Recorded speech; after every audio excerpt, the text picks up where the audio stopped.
Hello friends, आज हम देखने वाले हैं विनमीटो एआई में आप आपका पूरा फाइनेंस किस तरीके से मैनेज कर पाएंगे। ओके, तो पूरा फाइनेंस मैनेज करने के लिए हमें सिंपली यहाँ पे फाइनेंस के ऊपर क्लिक करना होता है।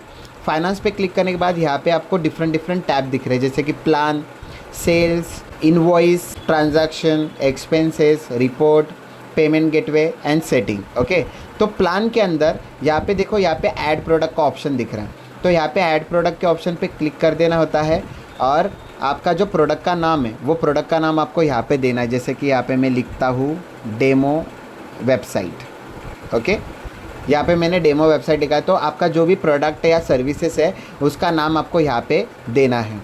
अभी वो प्रोडक्ट वो ट्रायल में देना है तो आप ट्रायल में भी आप दे सकते हो। देखो यहाँ पे डेज है, मंथ है, ईयर है, और उसका जो मिनिमम ट्रायल डेज है वो आप यहाँ पे सिलेक्ट कर सकते हो।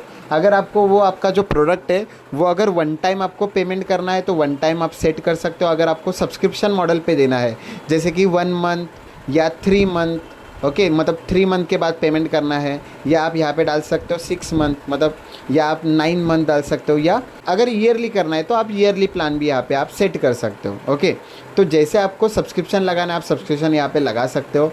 लीड ऑटोमेशन से उनको रिमाइंडर भी भेज देगा कि आपका पेमेंट बाकी है, please make the payment. Okay, और 2 दिन पहले आपको पेमेंट रिमाइंडर भेजा जाएगा आपके कस्टमर को।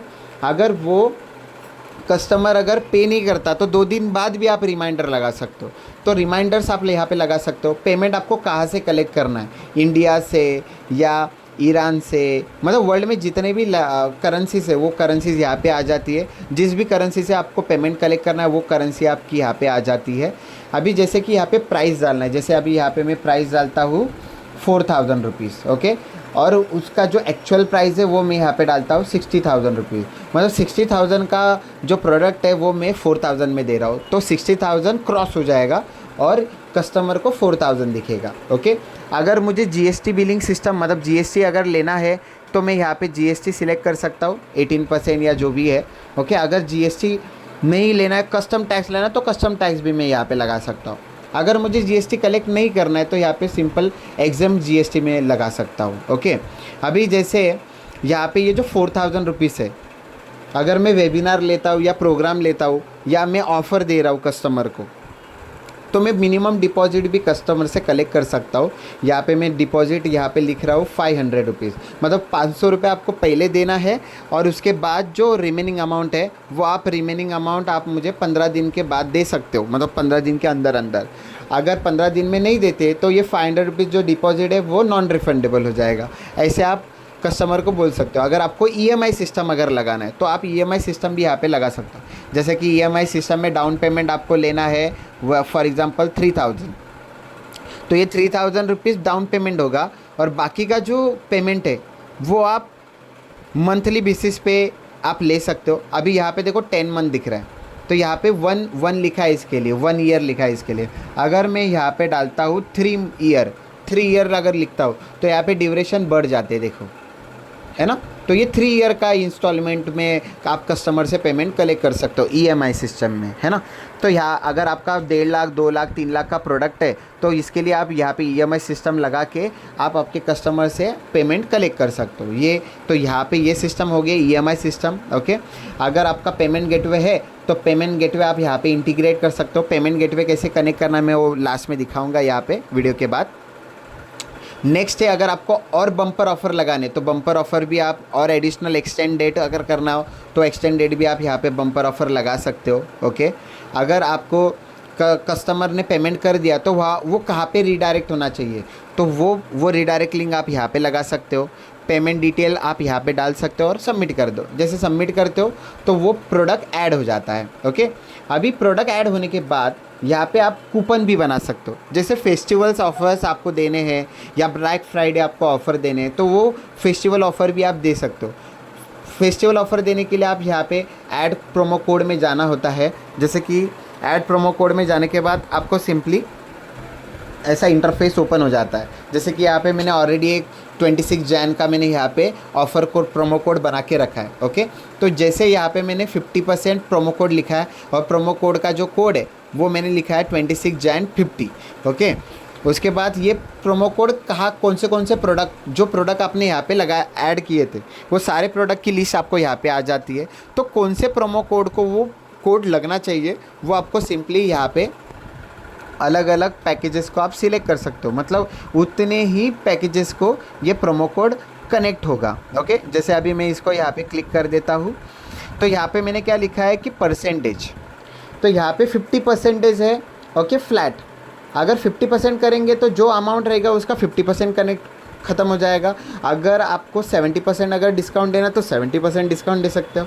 अगर आपको फ्लैट डिस्काउंट देना है तो फ्लैट के लिए आपको यहाँ पे आप डाल सकते हो 700, मतलब जो भी अमाउंट है वो अमाउंट से 700 रुपीज़ माइनस हो गए या 7000 रुपीज़ माइनस हो गए, उसका ये मीनिंग हुआ। अभी मैं डेमो दिखाने के लिए जस्ट मैं यहाँ पे 50 लिखता हूँ क्योंकि मैंने यहाँ पे 50 कूपन कोड यहाँ पे रखा। जैसे 100 यहाँ पे मैंने 100 लिखा है, अगर मैं यहाँ पे 1000 लिखता तो 1000 कस्टमर ही ये कूपन कोड को यूज़ कर सकते, वो प्रोमो कोड ख़त्म हो जाएगा। ओके, तो ये एक हो गया प्रोमो कोड बनाने का सिस्टम। तो ये प्रोमो कोड कैसे यूज़ करने का अभी वो मैं आपको एक लाइव डेमो करके आपको दिखाता हूँ। जैसे कि ये प्रोमो कोड है आपका। ओके, तो ये प्रोमो कोड को आपको क्या करना है, पहले कॉपी करना है। जैसे आपने इस प्रोमो कोड को कॉपी करने के बाद यहाँ पे प्रोडक्ट में आना है, तो जब आप उस लिंक को आप पब्लिश करते हो मार्केट के अंदर, ओके, जहाँ जहाँ पे आपको लैंडिंग पेज है वहाँ पे आप देते हो, तो उसे क्या करना है, जैसे कि ये है मेरा प्रोडक्ट एग्जाम्पल डेमो, उसको इसको शेयर कर दो। शेयर करने के बाद यहाँ पे आपको अप्लाई फॉर प्रोमो कोड यहाँ पे लिख के आ रहा है, राइट। पहले यहाँ पे नाम, यहाँ पे पहले डेटा डालना बहुत ज़रूरी होता है। ओके, जैसे कि यहाँ पे नाम लिख देते हैं, उसके बाद ईमेल आईडी डाल देते हैं, ईमेल आईडी डालते हैं, उसके बाद फ़ोन नंबर डाल देते हैं। फ़ोन नंबर डालने के बाद यहाँ पे देखो अप्लाई फॉर कूपन कोड यहाँ पे ऑप्शन आ जाता है, राइट। उसके बाद वो कूपन कोड डाल दो और अप्लाई कर दो। जैसे आप कूपन कोड अप्लाई करेंगे तो यहाँ पे 50% ऑफ हो गया ये टोटल अमाउंट के ऊपर, राइट। तो अगर आपको ईएमआई सिस्टम पे अगर जाना है तो ये ईएमआई सिस्टम भी आप यहाँ पे अप्लाई कर सकते। देखो यहाँ पे 500 रुपीज़ डाउन पेमेंट आया और रिमेनिंग अमाउंट यहाँ पे आ रहा है। अभी ईएमआई सिस्टम के लिए ऐड करने के पहले आपको यहाँ पे कूपन कोड लगाना है और अप्लाई कर देना है। जैसे आप कूपन कोड अप्लाई करते हो तो देखो यहाँ से अमाउंट भी डिडक्ट हो गई, राइट, मतलब 50% ऑफ हो गई। 500 रुपये यहाँ पे डाउन पेमेंट कर रहे हो और यहाँ पे रिमेनिंग अमाउंट यहाँ पे आ गई, क्योंकि वहाँ पे हमने 3 मंथ लिखा था, इसके लिए यहाँ पे 3 मंथ का यहाँ पे ऑप्शन आ गया ईएमआई सिस्टम का प्रोडक्ट के अंदर। उसके बाद हेयर बाय करेंगे और पे नाउ के बटन पे क्लिक करेंगे तो उतना अमाउंट का वो उनको ऑफ़र चालू हो जाएगा। तो उस तरीके से ये आप प्रोमो कोड आप यहाँ पे बना सकते हो। उसके बाद आप यहाँ पे इंस्टॉलमेंट लेना है तो इंस्टॉलमेंट भी आप कस्टमर से पेमेंट कलेक्ट कर सकते हो। यहाँ पे इंस्टॉलमेंट में जाना होता है, उसके बाद यहाँ पे क्रिएट इंस्टॉलमेंट पे जाना होता है। क्रिएट इंस्टॉलमेंट में जाने के बाद यहाँ पे आपका जो भी कस्टमर है वो कस्टमर यहाँ से सिलेक्ट करना होता है। अगर यहाँ पे कस्टमर नहीं है तो यहाँ पे ऐड कस्टमर भी आप यहाँ से कर सकते हो। ओके, नेक्स्ट होता है प्रोडक्ट को सिलेक्ट करना। तो यहाँ पे आपको वो प्रोडक्ट, जिस प्रोडक्ट को इंस्टॉलमेंट में आपको डालना है वो प्रोडक्ट को यहाँ पे सिलेक्ट कर देना है। जैसे कि यहाँ पे अभी मैं एक डमी के लिए, एक आपको डेमो दिखाने के लिए यहाँ पे मैं अभी एक सिलेक्ट कर रहा हूँ। ओके, ये प्रोडक्ट, ओके, ये प्रोडक्ट सिलेक्ट करने के बाद आपको कैसे इंस्टॉलमेंट कलेक्ट करना है आपके कस्टमर से वो यहाँ पे आपको लेना है। देखो ये अभी प्रोडक्ट कितने अमाउंट का है, 47,000 रुपीज़ का, राइट। तो यहाँ पे अगर मैं ऐड इंस्टॉलमेंट करता हूँ तो पहला इंस्टॉलमेंट कब जाना चाहिए, जैसे कि 17 तारीख को इंस्टॉलमेंट जाना चाहिए और वो अमाउंट कितना जाना चाहिए, 10,000। तो यहाँ पे मैंने 10,000 डाल दिया। 10,000 डालते ही यहाँ से वो अमाउंट डिडक्ट हो गया, देखो 37,000 हो गया। अभी नेक्स्ट पेमेंट कब जाना चाहिए, जैसे कि मैं यहाँ पे फरवरी यहाँ पे डालता हूँ, 17 तारीख को पेमेंट जाना चाहिए और कितना अमाउंट जाना चाहिए यहाँ पे 20,000। तो यहाँ पे जैसे मैं 20,000 डालूंगा तो वो 20,000 यहाँ से माइनस हो गया। फिर नेक्स्ट इंस्टॉलमेंट कब जाना चाहिए, तो यहाँ पे मैं डिफरेंट है ना, यहाँ पे मैं सेट करके रख सकता हूँ। तो जैसे मैं इसे सेट करूँगा ना तो बराबर उस इंस्टॉलमेंट से पहले 2 दिन पहले उनको मैसेज जाएगा रिमाइंडर कि please make the payment. Okay, अभी इसको मैं रिमेनिंग अमाउंट को है ना कॉपी करता हूँ। कॉपी करने के बाद यहाँ पे पेस्ट कर देता हूँ। जैसे पेस्ट करेंगे तो वही 0 हो जाएगा। जैसे 0 हो जाता है तो ये पूरा इंस्टॉलमेंट यहाँ पे सेट हो जाता है। सेट होने के बाद यहाँ पे सिलेक्ट कर दो और सबमिट कर दो। जैसे आप सबमिट करेंगे, सबमिट करने के बाद जैसे मैंने यहाँ पे नाम सिलेक्ट नहीं किया था, जैसे अभी यहाँ पे नाम सिलेक्ट कर दिया है, अभी यहाँ पे हमें सबमिट करना है। सबमिट करने के बाद ये इंस्टॉलमेंट सिस्टम यहाँ पे अभी क्या होने वाली है, अप्लाई हो गई है। ओके, तो ये इंस्टॉलमेंट सिस्टम से क्या होने वाला है, ये प्रोडक्ट आप कस्टमर से इंस्टॉलमेंट में आप कस्टमर से डेट अमाउंट ले सकते हो।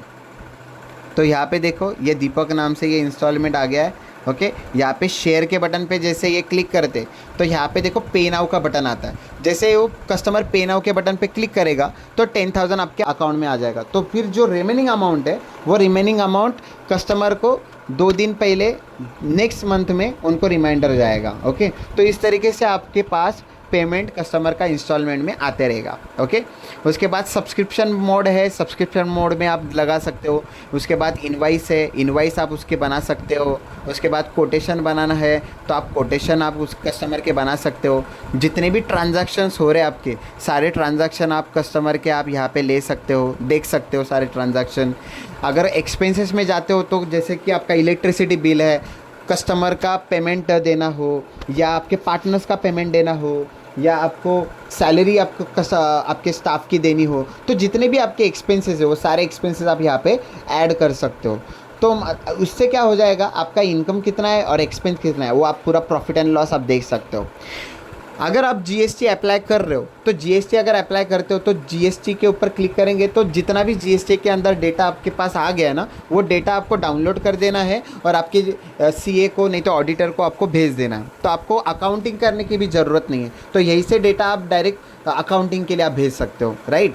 जीएसटी अगर जीएसटी नहीं है तो आपका एवरी ईयर का आपका जो भी आने वाला है सिस्टम वो एवरी ईयर का आपके जो सीए है उसको आप दे सकते हो। तो इससे अकाउंटिंग आपकी क्लियर हो जाएगी। नेक्स्ट है पेमेंट गेटवे। पेमेंट गेटवे के लिए यहाँ पे 1 क्लिक सेटअप आपका पेमेंट गेटवे हो जाता है।